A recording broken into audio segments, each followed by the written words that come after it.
प्यारे बच्चों, आज हम लोग कक्षा 11 विषय शिक्षा शास्त्र के अंतर्गत विद्यालय शिक्षा के अभिकरण के रूप में आगे पढ़ेंगे।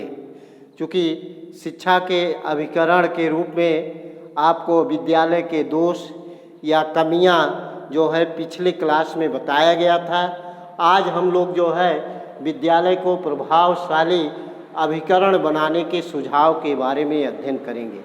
तो किस तरह से विद्यालय को जो है एक प्रभावशाली अभिकरण बनाया जाए, इसके क्या सुझाव होने चाहिए, तो इसके कई प्रकार के सुझाव आपको बताए गए हैं। तो ये जिसमें पहला सुझाव है विद्यालय के स्वरूपों में परिवर्तन।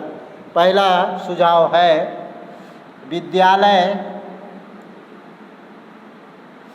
विद्यालय के स्वरूपों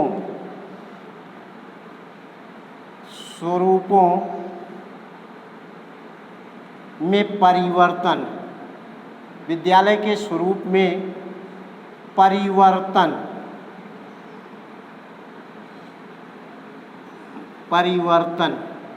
जो विद्यालय का स्वरूप है वह प्राचीन काल से जो विद्यालय की स्थिति है या अंग्रेज़ों के समय के जो विद्यालय की स्थिति है, अंग्रेज़ों ने जिस रूप में विद्यालय की स्थापना की उस प्रकार से विद्यालय आज भी पाए जाते हैं। तो आज हमें ज़रूरत है उन विद्यालय के स्वरूपों में जो है परिवर्तन किया जाए अथवा विद्यालय का स्वरूप परिवर्तन किया जाए। विद्यालय को जो है बेहतर ढंग से बनाने का प्रयास किया जाए। विद्यालय को जो है ग्रामीण क्षेत्रों में अधिक से अधिक शिक्षा जाए अथवा ग्रामीण विद्यार्थियों को अधिक से अधिक शिक्षा ग्रहण करने का अवसर मिले। इसके लिए नए नए विद्यालयों को स्थापना किया जाए तथा विद्यालय के स्वरूपों का परिवर्तन किया जाए। भौतिक संसाधनों को उपलब्ध कराना। दूसरा भौतिक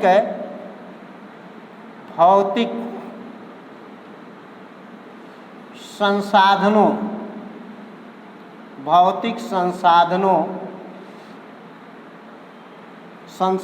को उपलब्ध कराना।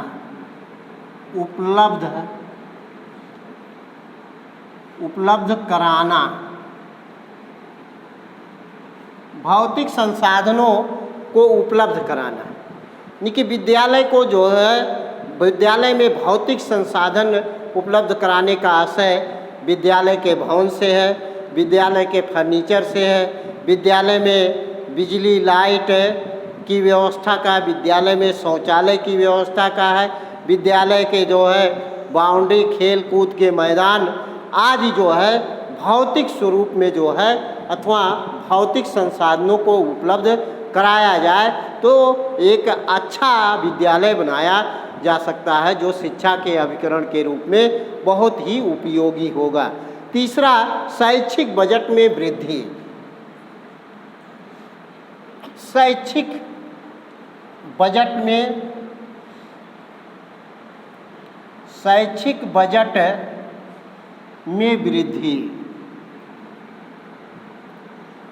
वृद्धि।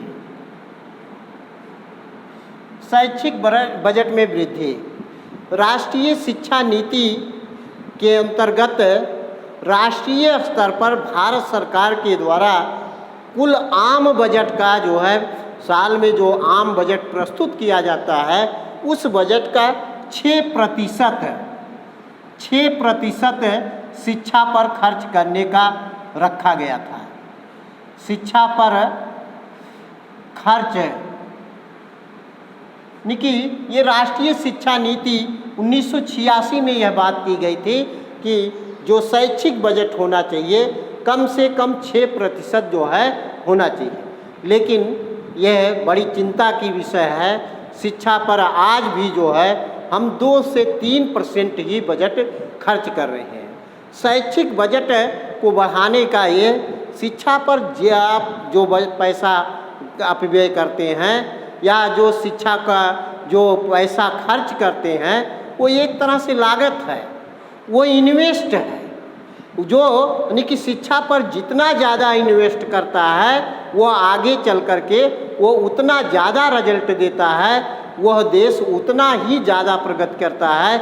यही कारण है कि जो तमाम विकसित देश हैं, जर्मनी है, फ्रांस है, अमेरिका है, जापान है, तो इन देशों में शिक्षा पर अधिक बजट प्रस्तुत अथवा शिक्षा पर अधिक बजट लगाए जाते हैं। इस कारण से वो विकसित देश के रूप में है।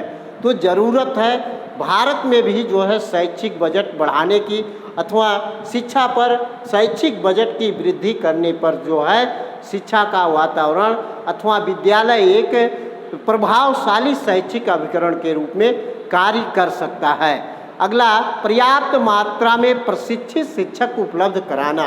पर्याप्त मात्रा में प्रशिक्षित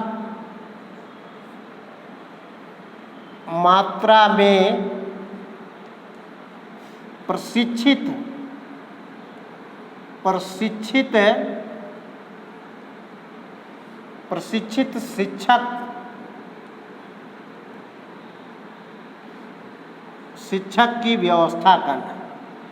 शिक्षक की व्यवस्था करना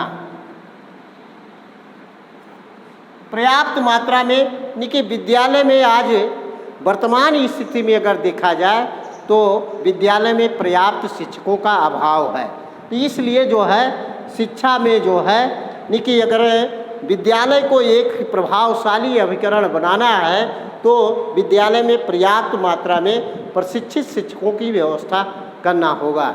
तो शिक्षक है प्रशिक्षित, यानी कि ट्रेंड शिक्षक, जो ट्रेंड शिक्षक की जो है अधिक से अधिक व्यवस्था करना होगा। जैसे शिक्षक छात्र का जो है अनुपात समय समय पर कभी 60 विद्यार्थियों पर एक शिक्षक, कभी 40 विद्यार्थियों पे एक शिक्षक, तो ये यानी कि 60 विद्यार्थी पे कम से कम 60 विद्यार्थी पर एक शिक्षक, प्रशिक्षित शिक्षक की व्यवस्था होनी चाहिए। लेकिन आज हमें अगर विद्यालय में हम देखें तो पर्याप्त मात्रा में शिक्षकों का अभाव है। तो अगर विद्यालय को एक प्रभावशाली अभिकरण बनाना है तो पर्याप्त मात्रा में प्रशिक्षित शिक्षक की व्यवस्था करना होगा। व्यावसायिक प्रशिक्षण का पर्याप्त व्यवस्था। व्यावसायिक प्रशिक्षण,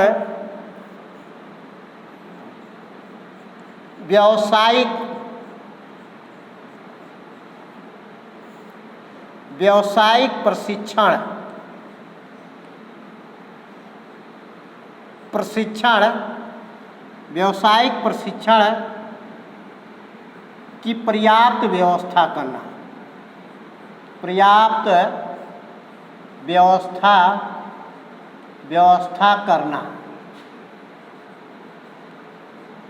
व्यावसायिक प्रशिक्षण विद्यालय में जो है कक्षा 8 के बाद ही रोजगार परक शिक्षा दी जानी चाहिए, जिससे विद्यार्थी अध्ययन करने के बाद उसे रोजगार की समस्या ना हो, उसे जीविकोपार्जन की समस्या उत्पन्न ना हो। इसलिए अधिक से अधिक व्यावसायिक प्रशिक्षण की पर्याप्त व्यवस्था करनी चाहिए। तो इससे जो है शिक्षा को प्रभावशाली अभिकरण के रूप में बनाया जा सकता है। परीक्षा प्रणाली में आमूल-चूल परिवर्तन। परीक्षा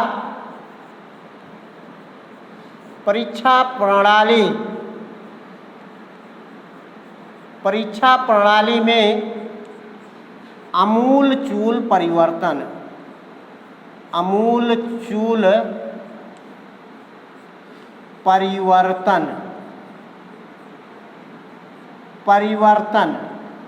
परीक्षा, जैसे परीक्षा प्रणाली में आमूल-चूल परिवर्तन का आशय परीक्षाएं नकल विहीन होना चाहिए अथवा परीक्षा में कभी भी नकल की व्यवस्था नहीं होनी चाहिए।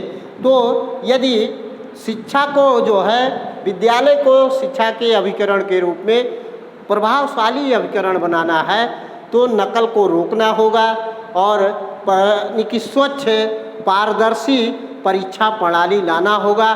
तो इससे यानी कि जो योग्य विद्यार्थी हैं अथवा जो प्रतिभाशाली विद्यार्थी हैं उन्हें आगे बढ़ने में जो है उनका मनोबल बढ़ेगा। इस तरह से जो है विद्यालय को एक प्रभावशाली अभिकरण बनाया जा सकता है। तो ये यानी कि आगे पाठ्यक्रम में सुधार, पाठ्यक्रम में सुधार, पाठ्यक्रम में सुधार। विभिन्न पाठ्यक्रम जो विद्यालय के पाठ्यक्रम सिलेबस तैयार किए जाते हैं वो प्राचीन काल से जो है एक ही तरह की शिक्षा प्रणाली के पाठ्यक्रम चले आ रहे हैं, तो उन पाठ्यक्रमों में जो है सुधार करना चाहिए। पाठ्यक्रम ये विद्यार्थियों के अथवा शिक्षक के अनुरूप होना चाहिए, जिससे विद्यार्थी को जो है अध्ययन करने में किसी प्रकार की कठिनाई या समस्या ना उत्पन्न हो पाए। प्राथमिक शिक्षा पर बल, 8वां है प्राथमिक शिक्षा पर बल। प्राथमिक शिक्षा पर बल, प्राथमिक शिक्षा पर बल। प्राथमिक शिक्षा पर बल यानी कि प्राथमिक शिक्षा पर अधिक से अधिक बल दिया जाए। कहा जाता है कि जिस भवन की नींव मजबूत होती है वह भवन ज़्यादा मजबूत होता है। तो अगर मजबूत भवन निर्माण करना है तो मजबूत नींव निर्माण करना होगा। इस तरह से अगर शिक्षा में जो है सुधार अथवा विद्यालय को एक अच्छा शिक्षा के अभिकरण के रूप में बनाना है तो प्राथमिक शिक्षा को मजबूत करना पड़ेगा अथवा प्राथमिक शिक्षा पर अधिक से अधिक बल देना पड़ेगा। चरित्र निर्माण एवं नैतिक विकास पर बल। चरित्र निर्माण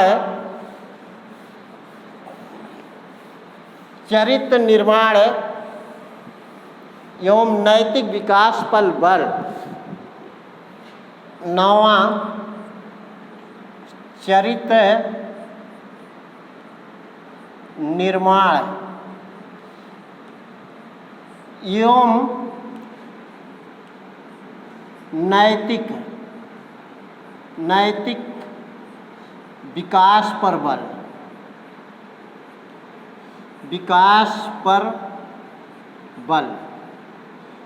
यदि विद्यालय को प्रभावशाली शिक्षा के अभिकरण के रूप में बनाना है तो चरित्र निर्माण और नैतिक विकास पर बल देना पड़ेगा। विद्यालय में अच्छे महापुरुषों को जो है, चरित्रवान महापुरुषों को जो है पाठ्यक्रम में अथवा विद्यार्थियों को उनके बारे में बताना होगा। उनका नैतिक शास्त्र के अध्ययन कराना होगा जिससे उनके चरित्र एवं नैतिक गुणों का विकास हो सके। तो इस तरह से जो है विद्यालय को प्रभावशाली अभिकरण बनाया जा सकता है। स्थानीय समुदाय का अधिक सहयोग लेना चाहिए। स्थानीय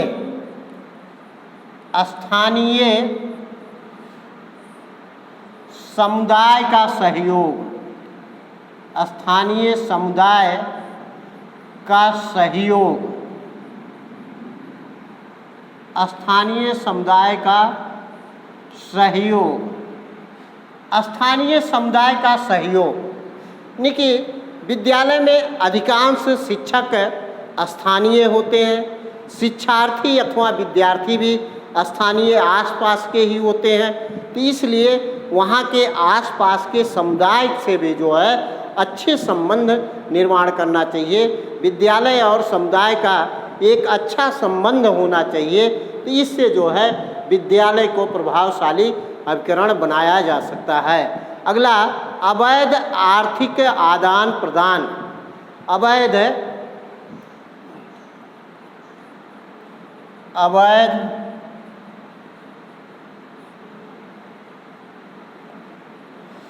आर्थिक